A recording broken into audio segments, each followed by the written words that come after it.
그런데 오늘 그 비대위원 한동훈 비대위원장의 비대위 회의 중에 더 눈에 띄었던 장면이 하나 더 있습니다.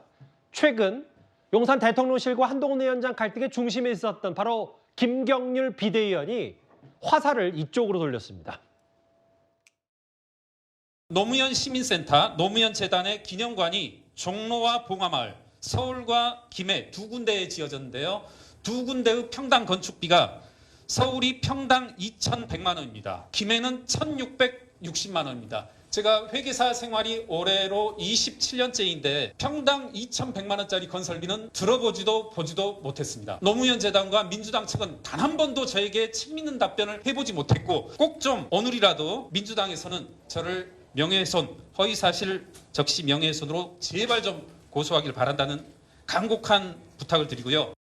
저분이 저런 거 하라고 제가 모신 거라는 말씀입니다. 송영길, 윤건영, 김민석, 윤미향, 서영교 이런 분들이 과연 우리 대한민국의 2024년에 맞는 청렴한 기준에 충족되고 있는 사람입니까? 얼마 전에 제가 우상호 의원이신가요? 제가 그분들 말씀을 듣고서 저분은 저렇게 생각하는 한 부분이 있거든요. 그분이 불출마 선언하셨잖아요. 그러면서 그래 나는 그만하는데 아직까지 이런 거 못 해본 86 운동권들이 계속 하겠다는 거는 아니 이 사람들은 억울하지 않냐 이런 투도 말씀을 하시더라고요. 그리고 자기들끼리 정치를 하기 때문에 그런 차원에서 청산해야 한다라는 생각을 제가 다 잡았습니다.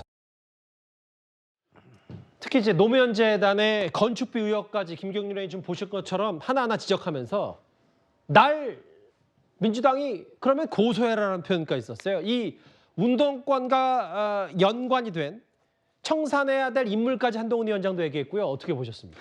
저는 일단 이 부분에 대해서 취재를 안 해봤기 때문에 사실관계는 모르겠습니다. 일단 김경률 비대위원이 이제 이런 의문을 제기를 했는데 이 의문 자체만 놓고 보면 여러 가지 좀 궁금한 점이 있습니다. 왜냐하면 이제 이 정의연 정대협 같은 경우도 예를 들어서 이 매칭 펀드로 인해서 이제 이 돈을 모금하는 건데 그렇다면 정부 지원한 돈만 있고 왜 본인들이 직접 모금하겠다는 19억 원은 어디에 가 있는지 또 그리고 지금 노무현 시민센터 여기 서울에도 있고 이제 봉화마을에 두 군데 있어요. 꽤 잘 지었더라고요. 그렇다면 여기에 들어간 비용을 이제 이 평당 2,100만 원 정도로 했는데 과연 그러면 이게 보통 보면 이제 공사비 부풀리기 이런 게 있지 않습니까? 혹시 그런 의혹은 없는 것인지에 대한 이제 질문을 하는 거거든요. 그렇다면 저는 이 노무현 센터나 또 이 정의연에서 이런 부분에 대한 해명을 하면 될 것 같습니다. 그래서 이제 명예훼손으로 고발하는 이유는 뭐냐면 이 소송을 하게 되면 일단 사실관계에 대한 증명을 해야 돼요. 그러니까 지금 김경률 비대위원이 제기했던 문제가 사실이 아니다라는 걸 증명을 해야 되는데 그렇게 되면 이제 사실관계에 대한 조사가 필요하거든요. 그렇기 때문에 아마 본인이 직접 이렇게 제기를 하면서 그렇다면 거기에 대한 합당한 자료 이런 것들을 내면 그거 명예훼손 된다면 명예훼손으로 본인이 처벌받는 것이고 아니다 그러면 그 부분의 의혹이 이제 제기가 되는 것 같습니다.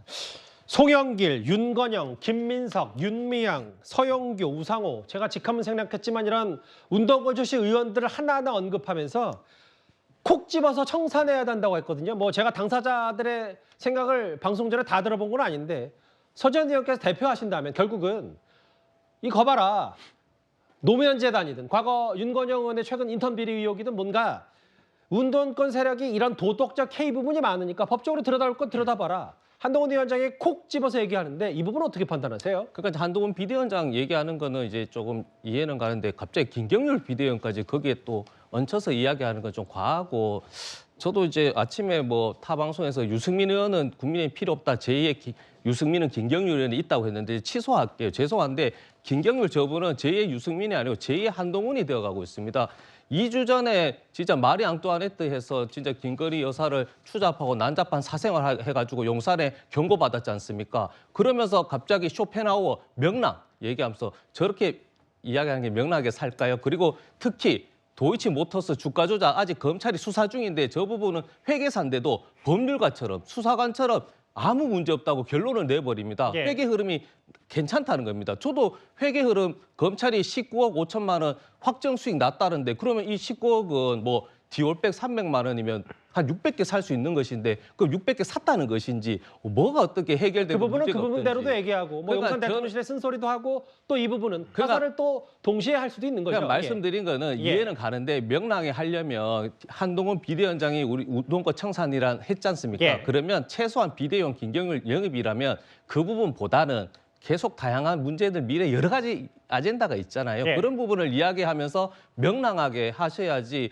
이분이 살아온 진짜 어영운 지식인으로서 이렇게 평가받게 한 게 아니고 정말 대한민국을 위한 지식으로 평가받아야 되지 않습니까? 그런 부분에 아쉬움이 있다는 것이죠. 무슨 말씀인지 알겠는데 서 위원장께는 이 질문을 드릴게요. 그러면 예. 노무현 재단 뭐 여기 보니까 건축비 의혹까지 김경률 비대위원 제기했으면 모르겠어요. 민주당이 이거 억울하고 말도 안 되는 팩트 틀린 걸 김경률 비대위원장이 지적했다고 하면 이거 법적 조치할 계획도 있다고 전망할 수 있어요? 그러니까 저 부분 또 저도 모릅니다. 제 어떤 게 평당이라는 게 예. 계산하는 방식이 다르고 그러니까 구체적으로 들어가야죠. 10억 예. 중에 인건비가 100명인데 어떤 일 구체적으로 해서 이런 문제가 있는데 확인하든지 그리고 이런 문제를 해야지 평당으로 뭐 김해하고 비교하게 하고 다른 예. 곳 자기가 회계 감사를 했다던데 예. 그런 게 추상적으로 해서 고소 고발하라고 하면 어떡합니까? 그게 알겠습니다. 명락에 사는 방식이 아닙니다. 진짜. 일단 운동권 출신들의 6명도 한동훈 위원장이 콕 집었고 김경률 비대위원도 오랜만에 민주당의 화살을 꽤 세게 돌렸습니다.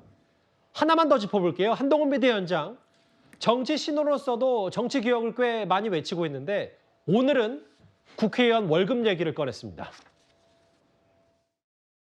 저는 세비 문제에 대해서 한번 제안을 드리고자 합니다. 국회의원은 국민을 대표하는 대단히 중요한 임무를 수행하는 시기입니다. 그래서 대단히 영예로운 위치이죠.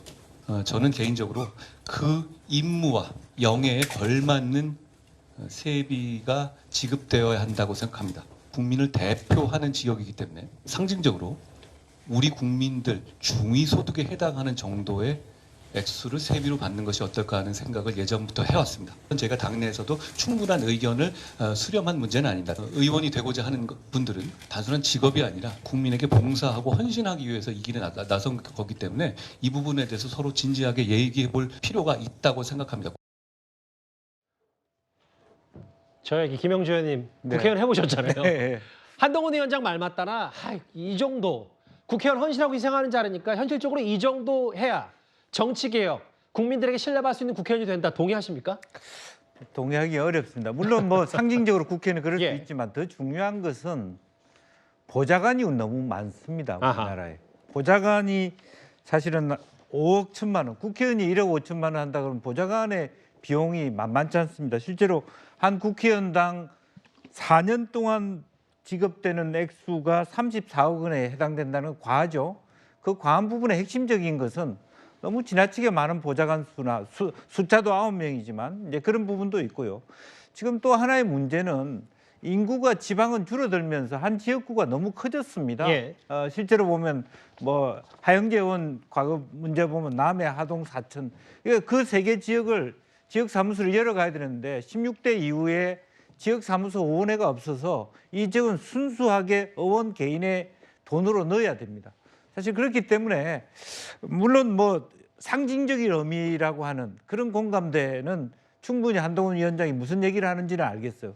그러나 실제로 일을 할 수 있게 하고 일을 잘할 수 있게 부리는 것이 중요하고 예. 총액에서 줄여나가는 게 중요하다. 의원 개인이 예를 들면 500만 원 받는데 보좌관들은 800만 원씩 받고 있고 600만 원씩 받고 있다.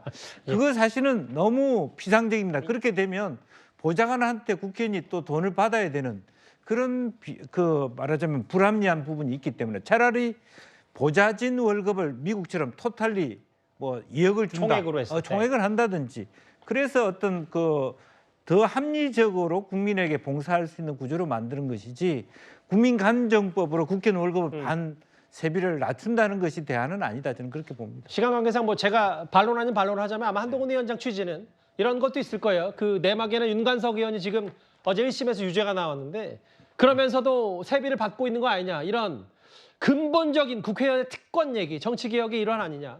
뭐 당내에서도 김영주 의원 같은 생각을 가진 분도 분명히 있기 때문에 그런 의원들을 취합한다니까.